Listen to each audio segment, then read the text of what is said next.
I am someone who has made his living selling little widgets online, and that business isn't working anymore. And I want to walk you through what is happening that I see happening, because I think we're in the middle of a really interesting and exciting shift, but it's not exciting for me personally right now in this moment, because obviously the business isn't doing as well. So I think I have a really interesting perspective on this whole thing. So in my business, I sell plugins. You can just buy these plugins and throw them onto your Squarespace website and get this additional functionality. So this is the core of my digital business. And the way I got sales, it wasn't just putting this on my website. Nothing in the digital world is you build it and they will come. You have to do some marketing. So I would write blog articles about coding in Squarespace. This was one of my first ones, an image slider in Squarespace. This was a free article that someone could read, get some free value out of it. I also made a YouTube video and put it on their website and get this functionality, get this new feature. They could get a slider on their Squarespace website. And then I said, if people want this, they might want some additional features and stuff. So I built a plugin, and this was my sliding banner plugin. It sold very well. It's been my oldest plugin, and it's done very good for me. But it's important to remember this business, starting a plugin business, starting any type of digital products, you're selling digital products on the internet. It is not the digital product that is the business. That is the thing you sell. But the marketing always comes before sales. And as I started to write more articles, my traffic to my website continued to grow. So you can see 2022 had about 30,000, 2021 had about 77,000 visitors, 2022, 105,000 visitors. And this is just from search traffic. So this is just effectively, quote unquote, free traffic to my website. This isn't any direct or social or email. This just came from people typing in a question: how do I build a slider in Squarespace? They would land on my blog article, and some amount of them would want to purchase my plugin. That is how the cycle of my business grew. And then something happened in late 2022. You might remember it. Sam Altman posted this little innocuous little tweet: today we launched ChatGPT. Try talking with it here. This was in November 2022. Not even 4 years ago was ChatGPT launched. And of course, at first it kind of sucked and it was just like hallucinated and it was just kind of this little gimmick to talk with. But over time, it became pretty good at answering questions. It became a really good answer engine. And sure enough, this is reflected in my data. So our last chart ended here, 2022. Now it went up a little bit by the end of 2023. Remember, ChatGPT wasn't released until right before the end of 2022. But then you see this clear drop, drop, drop. Now, to me, this drop corresponds even to my own use of Google. I'm not going to Google to ask a question: how do I do something? I'm going to ChatGPT: how do I do something? This ecosystem is very complex. Don't just take my word for it.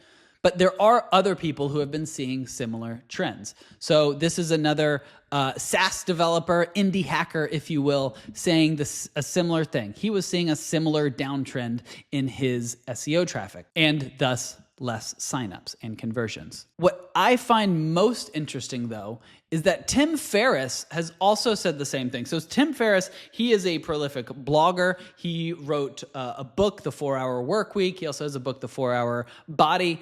And he is not in the coding website development world at all, but he has noticed similar trends. He has also noticed a decline in his sales of his book. 2024 down by 13%, 2025 46%, 2026 down 57%. And again, this isn't total, this is year over year decreases. 80% fewer copies in 2026 than in 2022. So you might be saying, hey, well, maybe you should just AIO. You need to get ranked with these AI engines. You know, it used to be SEO. Now you need to get ranked with these AI engines. And I think this is the point that's important to pause and really think about your specific use case. So this is what's interesting about this. This is the how-to market currently getting eaten by SEO. For me, people were struggling with coding, and my blogs offered a little bit more help to get them there. Well, AI is going to get them close enough.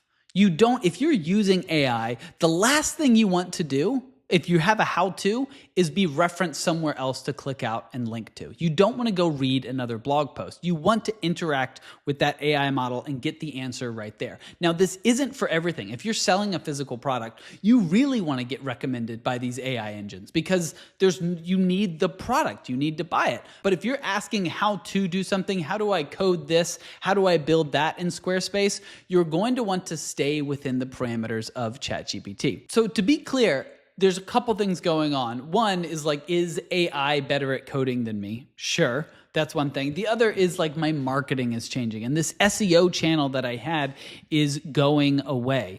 And here's the thing. I would even argue, people, you feel free to push back. Maybe this is a good thing. A lot of the SEO industry was so written, it was so easy to hijack. It was so easy just to write your content for a computer to index. Like, how is this helping humans? I would argue getting rid of that is probably better for human-to-human connections because it forces you to kind of move more into these realms, and these are a lot more human. Like, you have to put yourself out on the line to post in a forum. You have to interact with another human. You have to do good work for people to recommend you to their friends. YouTube, you have to kind of put your face out there. You have to be a little vulnerable with people. These are all much more human forms of marketing.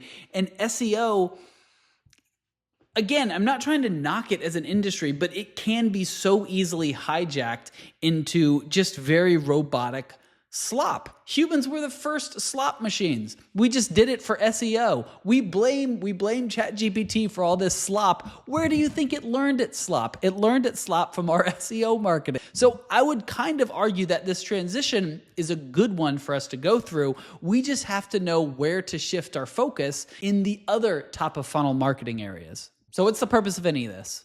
Why even share this? Listen, my whole goal has been to help creators build cool things on the internet. That's just what I love doing. And if I can share what's going on in my business to help you either in your business or help you guide your clients in their business, I'm solving the same problem. I'm helping creators build cool things on the internet. Just hopefully a lot less stressed than I've been. So message me down in the comments below, send me an email, whatever. Would love to hear from you, and I'll see you next time.